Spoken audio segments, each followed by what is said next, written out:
SSC 25 general ম্যাথে pass করতে হলে তোমাকে আলাদাভাবে সিকিউ এবং এমসিকিউতে পাস করতে হবে। আর তাই ম্যাথ মিশন 90 আমরা 34টা সৃজনশীলের একটা মাস্টার ক্লাস এনেছি। 6.5 ঘন্টার এই ক্লাস থেকে তুমি 7টারও বেশি সৃজনশীল কমন পাবে এবং 5.5 ঘন্টার এমসিকিউ রিভিশন ক্লাসে তুমি 20টারও বেশি এমসিকিউ কমন পাবে। ফলশ্রুতিতে দেখা যাবে টোটাল 12 ঘন্টার ক্লাস থেকেই তুমি এ প্লাস পাওয়ার মতো প্রিপেয়ার্ড হয়ে যাবে এবং ম্যাথে কনফিডেন্ট হবে। এছাড়াও রয়েছে অল সাবজেক্টের ফ্রি সাজেশনস এবং ফিজিক্সের গুরুত্বপূর্ণ 58টা সৃজনশীল প্রশ্ন সাজেশনস, হায়ার ম্যাথের 37টা গুরুত্বপূর্ণ সিকিউ সাজেশনস, অর্থাৎ এক সাবজেক্টের কোর্স কিনলেও তোমার 3 সাবজেক্টের উইকনেস বা প্রবলেম সলভ হয়ে যাচ্ছে। এছাড়াও তুমি যদি এই ক্লাসের বাইরে অন্যান্য চ্যাপ্টারে ক্লাস করতে চাও, তুমি অন্যান্য চ্যাপ্টারেও ক্লাস করতে পারবে। 17টা চ্যাপ্টারের জন্য আমাদের 17টা আলাদা এমসিকিউ ক্লাস আছে, সিকিউর জন্য আলাদা সিলেক্টেড ক্লাস আছে, তুমি চাইলে ওগুলোও করতে পারবে। দেখো, সফলতার কোনো শর্টকাট নেই, রাইট স্ট্র্যাটেজি আছে। তাই চলে আসো ম্যাথ মিশন 90 কাছে। উপরে দেওয়া লিঙ্ক থেকে এনরোল করে ফেলো সর্বোচ্চ ডিসকাউন্টে। স্যালুট ভাই, স্যালুট! আপনার ভিতরে এত প্রতিভা ভাই, আপনি আগে কেন দেখান নাই? ইনশাআল্লাহ দোয়া করি আল্লাহ আপনাকে আরো উপরের দিকে নিয়ে যাক ভাই।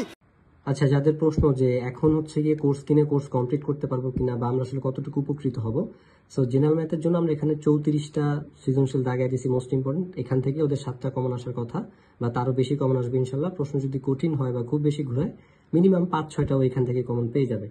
এইটার সলিউশন ক্লাস হিসেবে আমরা শুধু সৃজনশীল দেই নাই, সেগুলো সলভও করে দিছি। এই যে বীজগণিত, এই 34টার মধ্যে যে বীজগণিতের সৃজনশীল আছে ওগুলো সলভ করছি, ত্রিকোণমিতি পরিমিতি সলভ করছি, জ্যামিতি সলভ করছি, পরিসংখ্যানের আলাদা ক্লাস আছে। তো এগুলা থেকেই ও হচ্ছে গিয়ে ইনশাল্লাহ ম্যাক্সিমাম কমন পেয়ে যাবে। এছাড়া এমসিকিউর জন্য আমাদের আলাদা ক্লাস আছে 5.5 ঘন্টার, এখান থেকেই ও 20+ কমন পেয়ে যাবে এমসিকিউ। তারপর হচ্ছে গিয়ে এছাড়াও ম্যাথ মানে ও কিভাবে 3 দিন রিভিশন দিবে সেটাও টার্গেট ওয়াইজ। কেউ যদি পাস করতে চায়, কেউ যদি A+ পাইতে চায়, কেউ যদি 100 পাইতে চায়, যার টার্গেট যেটা সে অনুযায়ী এই 3 দিনকে সে কিভাবে কাজে লাগাবে সেই রিভিশন স্ট্র্যাটেজিটা এখানে বলে দেওয়া আছে।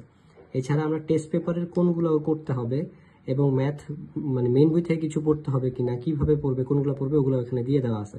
সোজা কথা, আমাদের এই কোর্সের বাইরে ওর মেইন বই বা টেস্ট পেপার থেকে কি পড়তে হবে, কিভাবে পড়বে, সেগুলো আমি এই রোডম্যাপ ভিডিওগুলোতে দিয়ে দিছি। এছাড়া আমি যেটা করছি সেটা হচ্ছে আমাদের এখানে আলাদা ক্লাস আছে, গাইডলাইন আছে, এগুলো করতে পারবে। এগুলো কোনটা করবে কোনটা করবে না আমি সেটাও ওই রোডম্যাপগুলোতে বলে দিছি ডিটেলসে। এছাড়া বোনাস সেকশনে আমাদের অল সাবজেক্টের সাজেশনস আছে, আপনারা দেখতে পাচ্ছেন। এছাড়া আমরা কেমিস্ট্রি টেস্ট পেপার দাগাই দিছি, ফিজিক্সের টেস্ট পেপার দাগাই দিছি, হায়ার ম্যাথের টেস্ট পেপার দাগাই দিছি। অর্থাৎ ওর পরীক্ষার সময় ওর টেস্ট পেপারের কোনগুলো মোস্ট ইম্পর্টেন্ট সেগুলো আমরা বলে দিছি। এছাড়া ম্যাথের যেমন আমরা 34টা মোস্ট ইম্পর্টেন্ট সিকিউ দাগাই দিছি, আমরা ঠিক ফিজিক্সের 58টা দাগাই দিছি এবং হায়ার ম্যাথেরও 37টা দাগাই দিছি, যেগুলো এখন আপলোড করা হয়নি, আমরা পরীক্ষার আগে ওগুলো আপলোড করে দিব ইনশাল্লাহ। সো এই ছিল হচ্ছে ওভারঅল আমাদের এই কোর্সটা। যাদের ডাউট আছে যে আপনারা এখনো বেনিফিট হবে কিনা, আশা করি বুঝতে পারছেন যে হ্যাঁ, এই মোমেন্টও রিভিশন দেওয়া পসিবল প্রপারলি, স্পেশালি যদি একটা প্রপার গাইডলাইন থাকে। সো আশা করি এনরোল করে ফেলবেন।